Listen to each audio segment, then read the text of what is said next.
Hechos y razones. Usted, que ya conoce los acontecimientos, quiere saber el por qué. Pues si la historia sin principios es mero relato, los principios sin historia son estériles.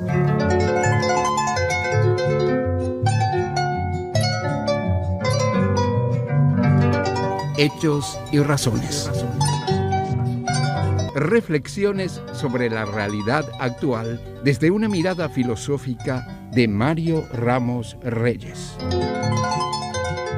Hechos y razones.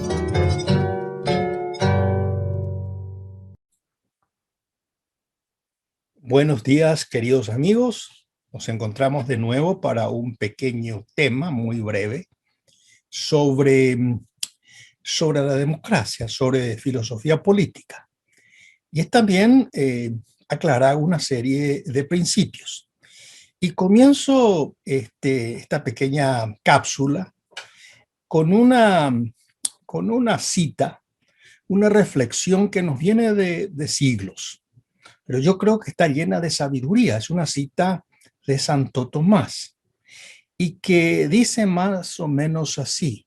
Lo voy a leer en latín, que es el original, y después hago un comentario. Dice Santo Tomás: quia parvus error in principio, magnus est in fine. Un pequeño error al principio se convierte en un gran error al final. Yo creo que el punto aquí es realmente relevante. Y en el comentario, digamos, de la tradición escolástica, que nos puede ayudar, sobre todo nos puede ayudar en principios de ética o de ética del sentido común. El comentario que se ha hecho a esto es muy interesante.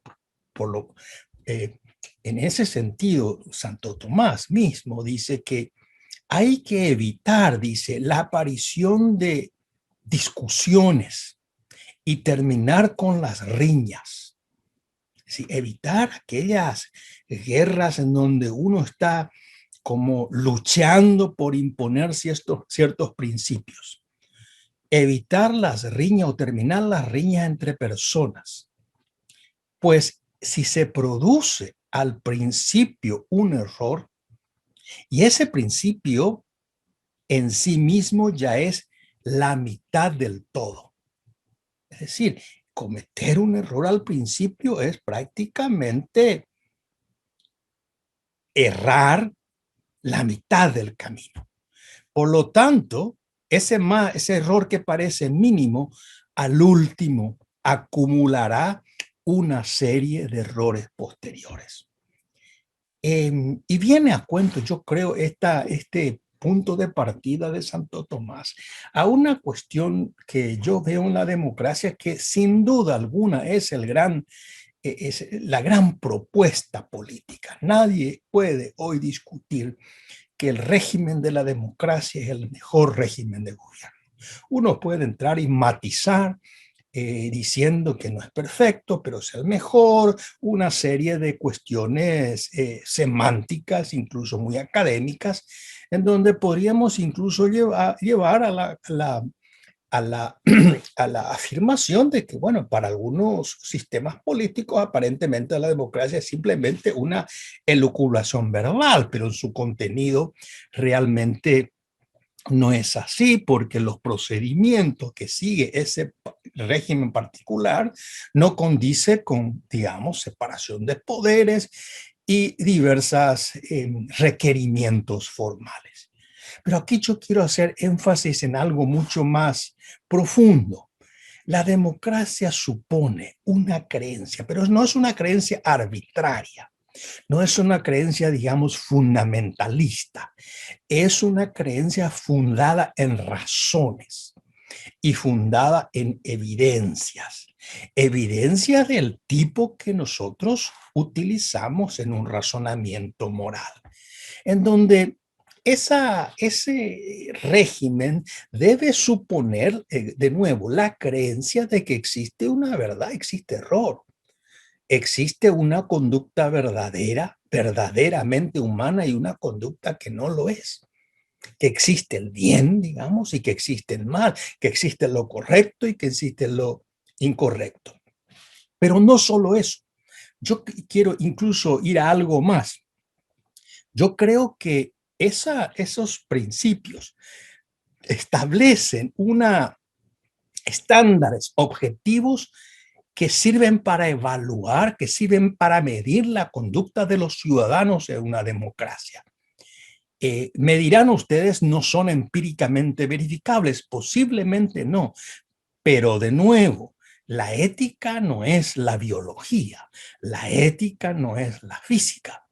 La ética es una ciencia práctica, pero no quiere decir es una ciencia arbitraria. Hay toda una serie de normas que nosotros podemos encontrar en un diálogo intersubjetivo y en una fundamentación en la persona humana. Es decir, en una palabra, no son ni caprichos, no son prejuicios, no son meras emociones. Entonces, yo creo que ese es un principio fundamental que no hay que olvidar. Y entonces, esa organización política que llamamos democracia, que está fundada en algo tan noble, en el descubrimiento que somos iguales, el principio de la igualdad, yo creo debe medirse, debe, digamos, contraponerse a esos ideales. ¿Qué ideales? Los ideales de la igualdad a través de la verdad, del bien y también de los ideales de la justicia, la belleza, etcétera, que son descubiertos dentro de un diálogo y lo que también últimamente uno puede decir de un encuentro humano, que es el ser humano que participa en esa comunidad no se puede reducir solamente a cuestiones meramente útiles, a cuestiones meramente factibles, sino también a ciertos valores como la libertad, la justicia, que están más allá de lo meramente material. Por lo tanto, esa base que cobija, amamanta esos principios, esos valores de justicia, del bien, etcétera, es un ethos, es lo que fundamentalmente, ahí viene la palabra ética, ahí hay una ética, ahí hay una forma de vida propiamente humana, hay una ética. Es decir, darse cuenta de que la democracia supone desde un inicio una propuesta ética, yo creo que es fundamental. Y errar en eso en un principio es prácticamente errar en la mitad del camino, como diría al principio que ya citamos recientemente. Es decir, hay una base ética y esa es la base de la democracia. La democracia no puede satisfacer fundamentalmente los deseos ciudadanos con meros procedimientos legales. No estoy diciendo con eso que la democracia es la parucía, es el paraíso, es el lugar de la felicidad, de la plenitud humana. No, la felicidad humana se la busca en otros contextos que puede suponer fundamentalmente la libertad y la igualdad que puede proveer las condiciones que la democracia puede ver como condiciones de vida.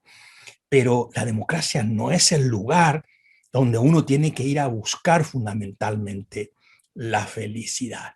Y yo creo que este es el punto que les quería remarcar hoy. No perder de vista ese principio que nos dice que hay algo más, hay un ethos en la democracia, y no solamente la cuestión jurídica, ni incluso la cuestión estrictamente política. Es como una unidad como el ser humano tiene cierta unidad.